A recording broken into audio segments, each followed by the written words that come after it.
Equity mutual funds are like protein. इन funds में risk कम होता है, लेकिन जितना जरूरी प्रोटीन है उतना ही जरूरी कार्बोहाइड्रेट्स भी होते हैं। फंड में कितना इक्विटी है और कितना डेट, वो डिसाइड करता है हाइब्रिड फंड की कैटेगरी। कभी कभी कम रिटर्न के साथ भी आप अपने फाइनेंशियल गोल्स अचीव कर सकते हैं। इन्वेस्टिंग हो या सेहत, सही बैलेंस ही लॉन्ग टर्म सक्सेस लाता है। नहीं, मैं हेल्थ की टिप्स नहीं देने वाला। हम बात करेंगे कि इक्विटी, डेट और हाइब्रिड म्यूचुअल फंड्स क्या हैं और इनका टैक्सेशन कैसे होता है। अगर हेल्दी पोर्टफोलियो के बारे में बात करें तो equity mutual funds are like protein, growth के लिए इंपॉर्टेंट।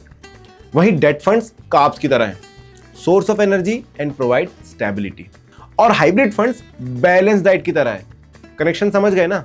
अगर हाँ तो आगे के वीडियो में मजा आने वाला है। तो चलिए इन तीनों इन्वेस्टमेंट ऑप्शन को समझते हैं पहले, फिर देखेंगे कि आपके लिए कौन सा ऑप्शन बेटर हो सकता है। सबसे पहले समझते हैं इक्विटी म्यूचुअल फंड्स को। इक्विटी का मतलब होता है स्टॉक्स, यानी कंपनीज के शेयर्स।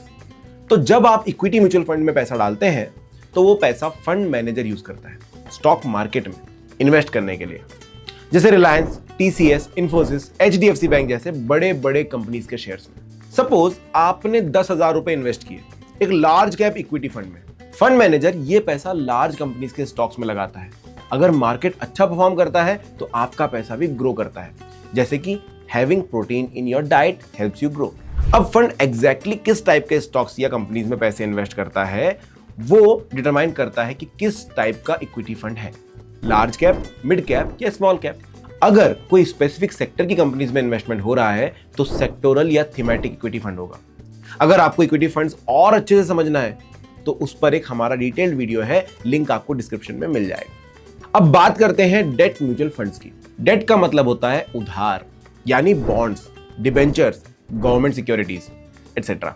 जब आप डेट म्यूचुअल फंड में इन्वेस्ट करते हैं तो आपका पैसा कॉर्पोरेट्स या गवर्नमेंट को लोन दिया जाता है और वो आपको इंटरेस्ट के थ्रू रिटर्न मिलता है। इन फंड्स में रिस्क कम होता है, लेकिन रिटर्न भी थोड़ा लिमिटेड होता है अगर इक्विटी फंड से कंपेयर करें। डेट फंड्स शायद थोड़े बोरिंग लग सकते हैं, बिल्कुल एक कार्बोहाइड्रेट बेस्ड डाइट की तरह, लेकिन जितना जरूरी प्रोटीन है उतना ही जरूरी कार्बोहाइड्रेट्स भी होते हैं। सिर्फ प्रोटीन खाओगे तो काम नहीं बनेगा। सपोज आपने 10,000 रुपए इन्वेस्ट किए एक लिक्विड फंड में। यह पैसा शॉर्ट टर्म गवर्नमेंट सिक्योरिटीज में लगता है। डेट फंड्स बहुत टाइप्स के होते हैं और हमने मेजर टाइप्स के डेट फंड्स एक वीडियो में कवर कर रखे हैं, उसका भी लिंक आपको डिस्क्रिप्शन में मिल जाएगा। और लास्ट में देखते हैं हाइब्रिड म्यूचुअल फंड्स, जो बहुत सिंपल है अब समझना।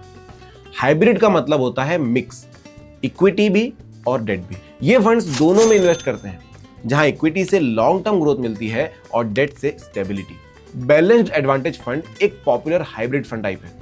ये मार्केट कंडीशन के हिसाब से इक्विटी और डेट का रेशो चेंज करता है। फंड में कितना इक्विटी है और कितना डेट, वो डिसाइड करता है हाइब्रिड फंड की कैटेगरी। नेक्स्ट देखते हैं कि रिस्क और रिटर्न का क्या रिलेशन है इन तीनों फंड्स में। कोई भी फंड चूज करने से पहले रिस्क और रिटर्न को समझना बहुत जरूरी है। अगर आप अपना रिस्क लेवल नहीं समझते तो हो सकता है कि आप किसी ऐसे एसेट क्लास में इन्वेस्ट कर लें जो आपके लिए आइडियल ना हो और फिर रातों की नींद चली जाए। कभी कभी कम रिटर्न के साथ भी आप अपने फाइनेंशियल गोल्स अचीव कर सकते हैं, इसलिए समझना जरूरी है कि कौन सा फंड कितना रिटर्न दे सकता है।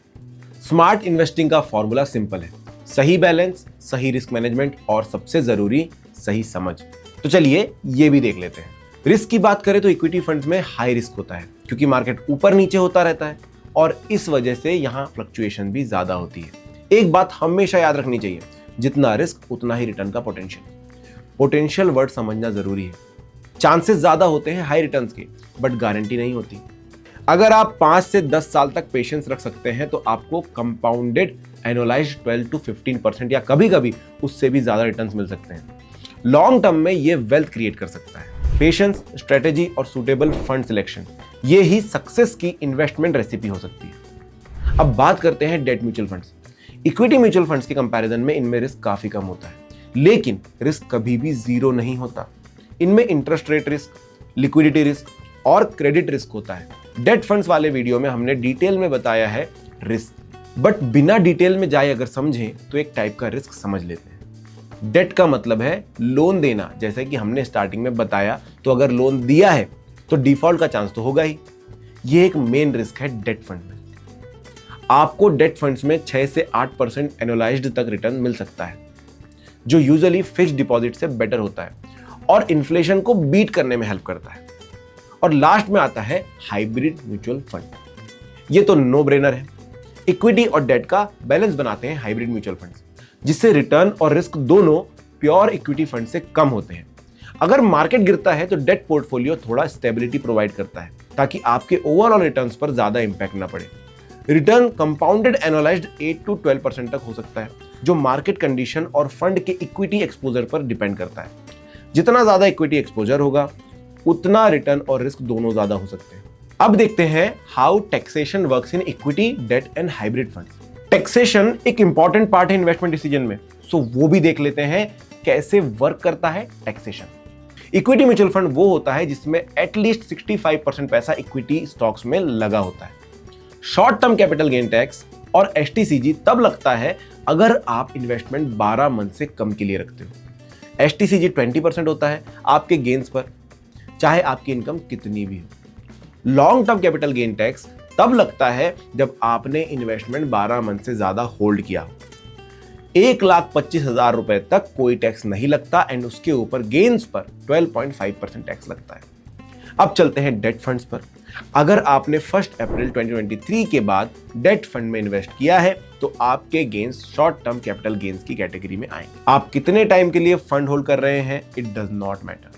जो भी आपकी गेन्स है वो आपकी टैक्सेबल इनकम में ऐड हो जाएंगे and it will be taxed as per your slab rate. चलिए अज्यूम करते हैं कि आपने 1 मई 2023 को डेट फंड में 10 लाख रुपए इन्वेस्ट किए और आप ये इन्वेस्टमेंट 31 दिसंबर 2025 को सेल करने का डिसाइड करते हो। इस टाइम तक आपके इन्वेस्टमेंट की वैल्यू 11,20,000 रुपए हो गई। मतलब कि आपके गेन्स की वैल्यू है 1,20,000 रुपए। सो अगर आप 30% टैक्स स्लैब में आते हो तो आपको 36,000 रुपए टैक्स एप्लीकेबल होगा। हाइब्रिड फंड में कितना इक्विटी एंड डेट का एक्सपोजर है वो डिटरमाइन करता है उन पर टैक्सेशन कैसे लगेगा। अगर फंड में 65% से ज्यादा इक्विटी है तो उस पर इक्विटी फंड की तरह टैक्सेशन होगा, वरना अगर कम है तो डेट फंड्स की तरह। अब तक के सभी डिटेल्स को समझने के बाद क्या आप अपने लिए सूटेबल फंड आइडेंटिफाई कर पाए? चलिए हम बताते हैं। देखिए कि आपने सही सोचा है या नहीं। बस 3 पॉइंट्स में कवर हो जाएगा। अगर आप यंग हो, लॉन्ग टर्म का व्यू है, लाइक 5 से 10 साल या उससे भी ज्यादा साल, और थोड़ा रिस्क ले सकते हो, तो इक्विटी फंड्स आर सूटेबल।